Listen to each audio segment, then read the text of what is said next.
Hello, everyone, and welcome to Fiveable and our weekly current events stream and election 2020 update. I'm Akash, and myself and Fatima are going to be doing our stream today. All right, and our social media page, so make sure to follow. Let's go ahead and get started with our stream. So in this stream, we're going to talk more about COVID-19 and some more current events happening with that, and then we'll close out with some domestic and international current events, and then some happy news. Then Fatima will discuss some more updates with the 2020 election. All right, so let's get started.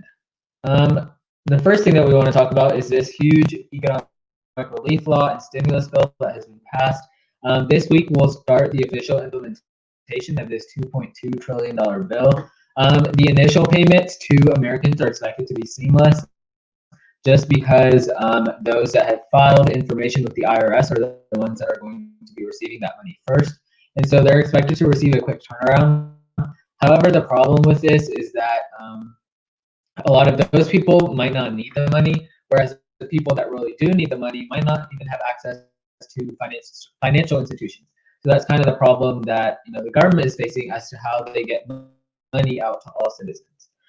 This week, specifically, 80 million Americans are expected to receive those direct payments right into their bank account. Again, we don't know how far or to what extent that's true, but I guess we'll know at the end of the week.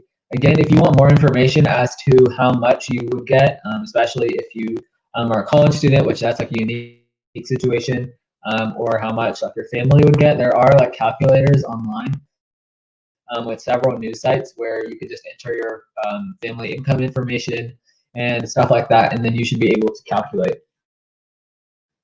that total. So on this next slide, we're going to talk a little bit more on the statistics with coronavirus. So this is kind of broad, and it's a little bit more talking about around the world. So one thing that's important to note is that China has now reported the highest number of new cases in 6 weeks. So we have seen in China that their curve had kind of been flattened, and they really weren't reporting many new cases. So I think they had several weeks, or maybe a few weeks, where they reported just 0 cases. And then now, again, like it's kind of picking back up. So they have reported, again, like I said, the highest number of cases in 6 weeks. So I see there's a question. What sort of demographics won't receive this grant? I would suggest that you look this up, because there's a lot of specifics as to what your family makes in terms of income. I think it's something like $75,000. If you make over that, you won't get anything or something like that. And or that's for like an individual, and then so double that, which is 150,000 or above, you wouldn't make anything if it's a couple. But I'm not sure of those numbers. I just remember that's what I had from like a few weeks ago. So I would certainly check that out, especially if you think maybe you might not receive it. It may turn out that you actually do, especially if you're on the borderline. There's also some new stuff with college students in that age group, where if they're not claimed as dependents, then something like that could happen. But again, I mean, I'm not the expert on this, so I'd recommend that you look that up. Or like I mentioned before, I think the New York Times or the Washington Post, like one of those newspapers, has some kind of calculator where you can enter your info, and then they'll give you how much you're expected to get.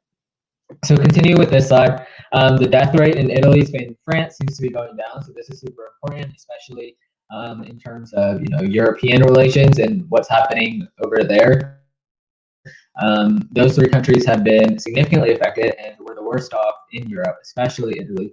And again, their curve seems to be flattening out. Additionally, Boris Johnson, who is the Prime Minister of the UK, England, he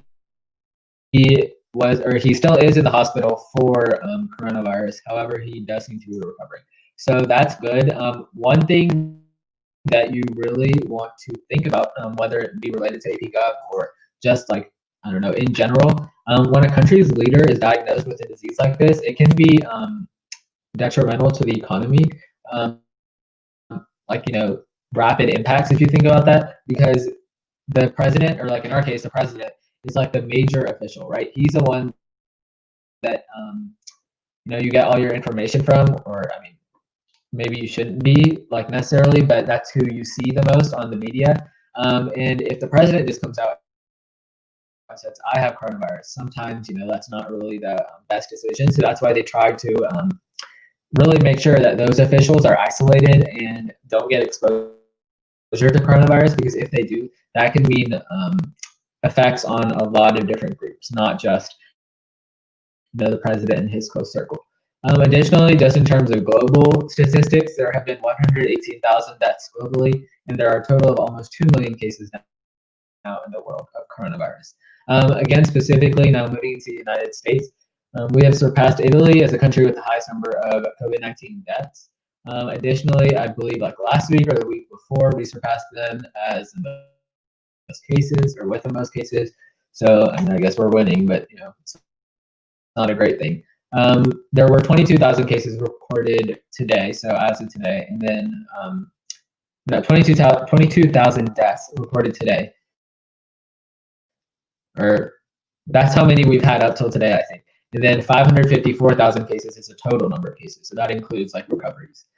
There's also been the first death in Wyoming, which means that now all 50 states have reported coronavirus fatalities. So if you remember, when we did our our big COVID-19 update, where it was me, Fatima, there were several other people here. I think Amanda was here, Robbie was here.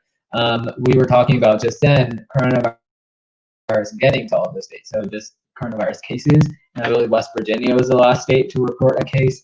And now, just 3 or 4 weeks later, we're already at the point where every single state has now had a coronavirus fatality. So now on this next slide, we're going to talk a little bit more specifically about New York City, which has been hurt really hard with this coronavirus stuff. Governor Cuomo of New York has stated that he believes the worst is over for the state. So there was a one-day toll within the past few days of 671 deaths, which is not great and it's not good. And he addressed that. However, it is the lowest in the past week or so. Additionally, the number of positive tests that were recorded on Sunday was only around 6,300, which was also the lowest in 3 weeks. Another thing with New York, there was some conflict between the governor of New York and the mayor of New York City as to closing down schools in New York City. So I'm sure, as you guys know, as we know, virtual school isn't always the best, but our health is obviously more important.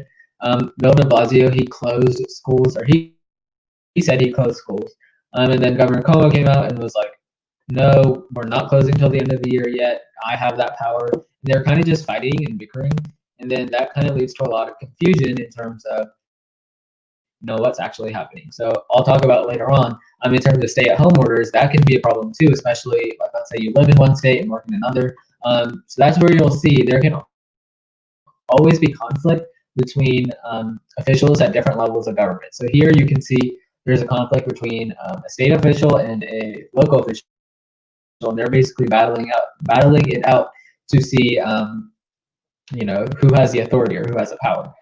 Both of them have kind of been rubber banded for that because of this time of crisis. And they were like, you shouldn't be fighting over whether we're closing schools till the end of the year or not. But that's just kind of what we're dealing with right now. So on this next slide, we're going to talk a little bit more, like I said, about stay-at-home orders and the states that have not yet put in place stay-at-home orders. So 7 states are yet to issue a stay-at-home order. And Brandon talked about this last week, and I think when he talked about it, there were 8 states. Within the past week, South Carolina did issue a stay-at-home order, so they are now staying at home. And what I was talking about on this last slide was that, for example, so I live in North Carolina, and we've been under a stay-at-home order for around 3 weeks or so, I think. And I live in Charlotte, which is the biggest city in North Carolina, but it's also close to the border between North Carolina and South Carolina. Now, the problem is that means a lot of people may live in North Carolina and then work in South Carolina, or the other way around. So they live in South Carolina and work in North Carolina. That just creates lots of confusion and conflict as to, okay, if I live in South Carolina, they're not under stay-at-home order, but North Carolina is, so can they still go into work even if they're not essential? So that's what I know. I know there was a lot of conflict between the governors. So our governor is a Democrat, and then South Carolina's governor is a Republican. So there was some conflict between state governments, and they kind of had to work together. So again, this kind of shows how the different states are dealing with this differently. I provided on this slide some more details as to the governor's reasoning in terms of why they haven't put in place a stay-at-home order yet. So the governor of Iowa said that the mitigation efforts that they have in place are enough, and that Iowans should not be expecting a stay-at-home order soon. In Nebraska, the governor there said that social distancing like that should be practiced. The governor has kind of put out that advice. However, no stay-at-home order has been issued. North Dakota and South Dakota, again, they still have not put such an order in place. However, both of them have kind of almost pledged that they're not going to put in place an order, which that's been criticized. With North Dakota, their logic was that they still have a low positive rate. And I believe the governor is a male, I'm not sure, but the governor of North Dakota did say that he said, we put in a lot of mitigation efforts at the very beginning, and that's why we don't have as many positive cases, and therefore we don't need to stay home order. So that was kind of his reasoning. In Utah, they have a stay home, stay safe directive, but no order yet. So based on what I read, I think that state is the closest to a stay-at-home order, basically where it's like advice and it's strongly recommended, but they haven't put anything in place yet. And then the last state, Wyoming, they have just said that their orders are talk less and say more. So apparently that means that you shouldn't talk about the order, but then people should just follow it. So they haven't put in place an order yet. But I don't know. That was kind of the governor's reasoning. So you can interpret it, I guess, the way you want to. Okay, so there's a comment by Perla. Americans always have to be at the top, and I guess there's no exception.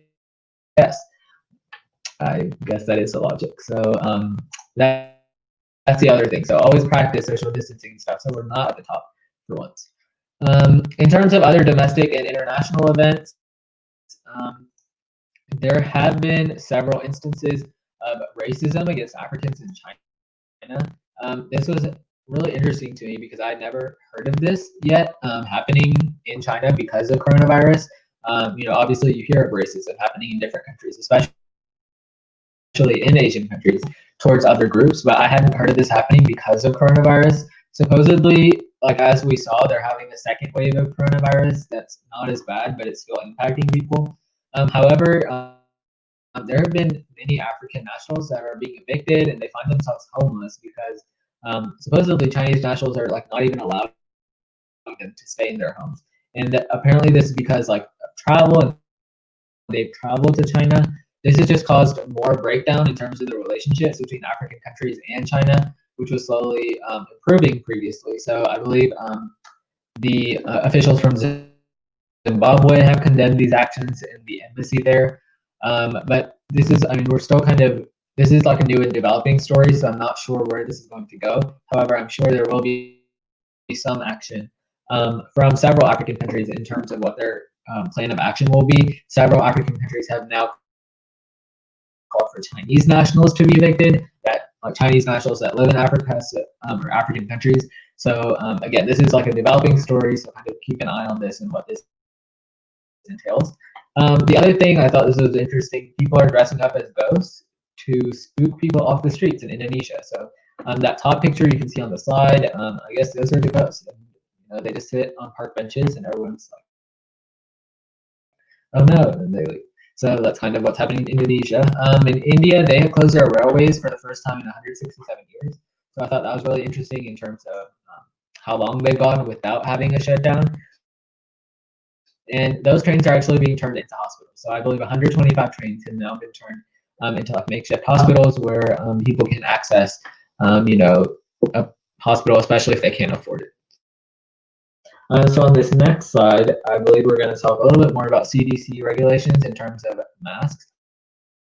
So this was a slide that Brandon had up last week, and it's basically how to wear a mask. So I'm not really going to talk you through how to wear a mask, but I would recommend checking this out with the CDC. One thing that I've noticed through advice of what I've seen with doctors and just articles like this is that you shouldn't touch a mask after you put it on, because that kind of defeats the purpose. So make sure the mask is secure and it's comfortable, but after you put it on, you shouldn't be touching like the face part of it, because if you do, then you're just exposing yourself to the virus more. So that's kind of why before, like especially I know like the last time I streamed, I said like the CDC had said that just the general public does not need masks unless you are in contact frequently with the person that has it or you have it. But I think the CDC is slowly moving away from that because of this rapid spread. But that was kind of the reasoning before why they didn't want everyone to be wearing masks, because it might defeat the purpose. So like if you're wearing a mask, and then like especially if it's a kid, like they just touch the mask or they it makes them feel uncomfortable, so they move it. You're just exposing yourself more because you're touching the place where those virus particles or that virus might be living. So this is just kind of something that I would recommend you look up, especially if you are going to wear a mask when you go outside. It's just important to know that. So this next slide is my final slide, and we're going to talk a little bit more about happy news, so that we're not so depressed by coronavirus like we are every day right now. So an anonymous donor in Iowa gave away $82,000 worth of gift cards to all the residents of a certain town. So I don't remember the name of the town. It's like really small. It only has 1,000 something residents. However, like all $82,000 of those gift cards were distributed equally among all the residents in the Iowa town. So that was really interesting. And then on the second picture, that's a 10-year-old from Washington. She's making a video series on YouTube. And she's using like a little app that lets her be interactive and stuff. And she's trying to empower kids during this crisis. So she's like making activities for kids to do, and then like doing stuff to encourage healthcare workers and stuff like that. And this last picture is from a sports broadcaster who I believe works for ESPN, or maybe not. It might be a local sports broadcaster, but he was missing sports. A lot of us are. There's like no sports anymore. Like I saw on ESPN the other day, they were showing marble racing or something like that. Like people are really bored. Like they don't know what to do now that there's no sports. But he was calling a play-by-play for his dogs that were playing with like their little bone and their toys. So I thought that was cute. Yeah. So now Fatima is going to talk a little bit more about election 2020.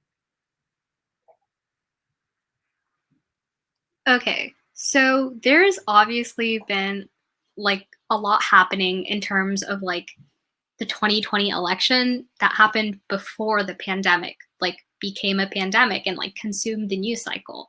But there's also been some important developments since like it happened. Like just today, Senator Bernie Sanders from Vermont endorsed VP Biden for like in the presidential election and to become the Democratic nominee. And so the reason why that's really important is because he suspended his campaign, which means that technically he's no longer campaigning to be president, even though he'll be on the ballot in states.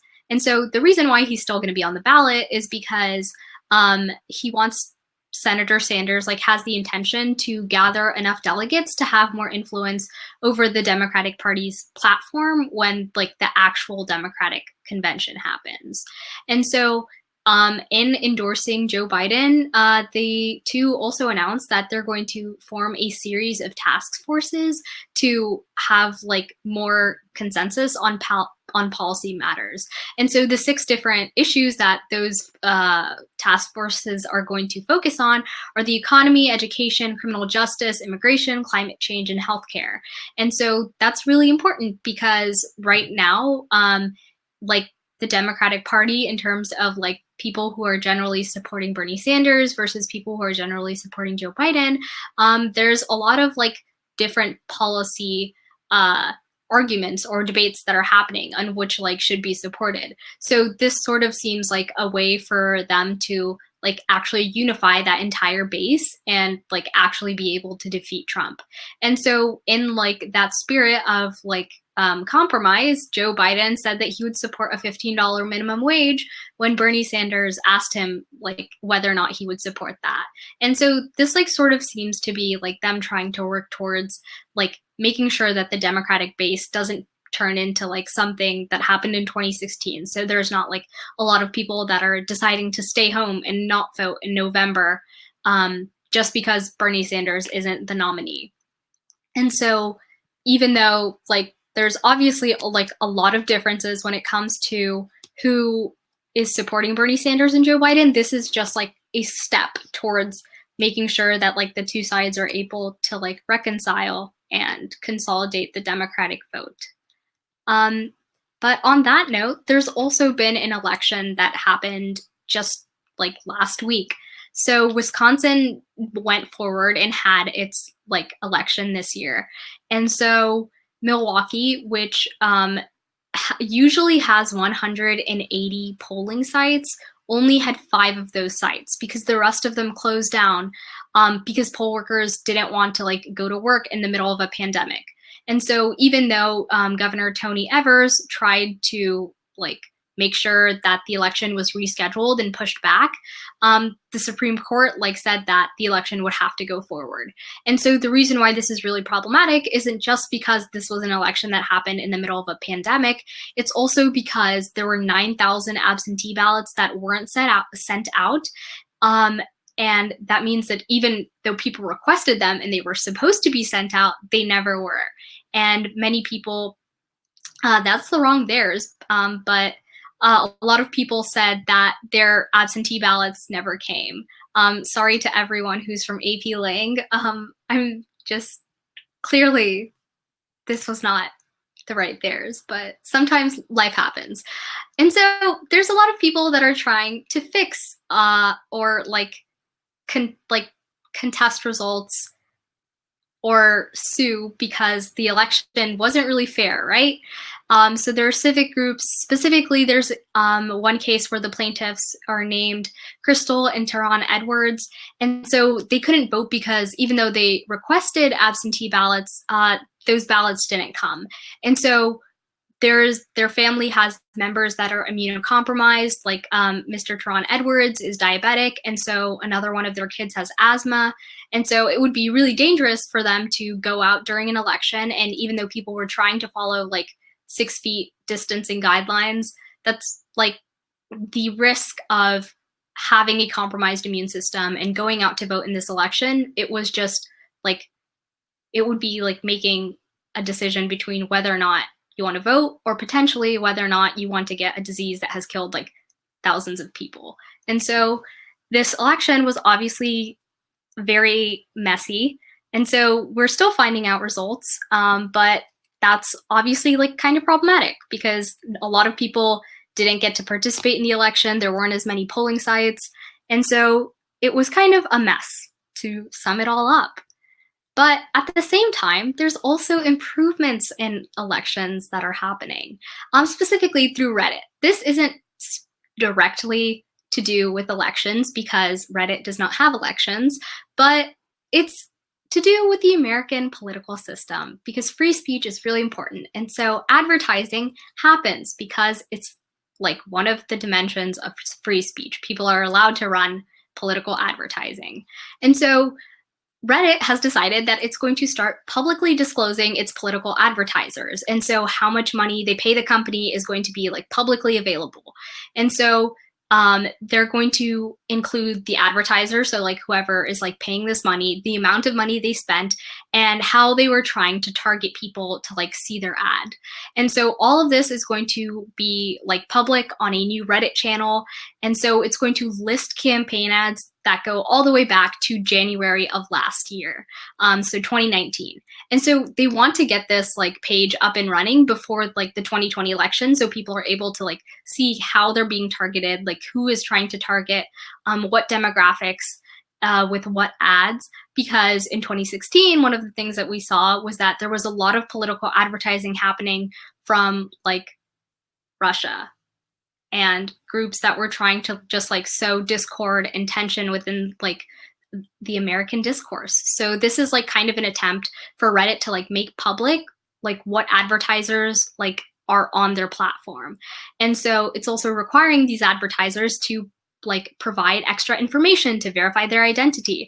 And so all of those ads are going to be manually approved. And so even though they haven't like nailed down specific guidelines of like what ads could be rejected, it's really important to like consider that all of these advertisements are like now being vetted by like human people as opposed to like a different kind of person. But it's a very interesting policy because this is one of the most robust company policies that have like come out of like the 2016 election, and how lawmakers have been like calling Twitter and Facebook to like testify and talk about how their advertising affected the election results. And so that's all me and Akilish have for you today. If you're not already following Fiveable on our new TikTok account, or Twitter or Instagram or YouTube, make sure you do that because there's always fun content and updates coming out there.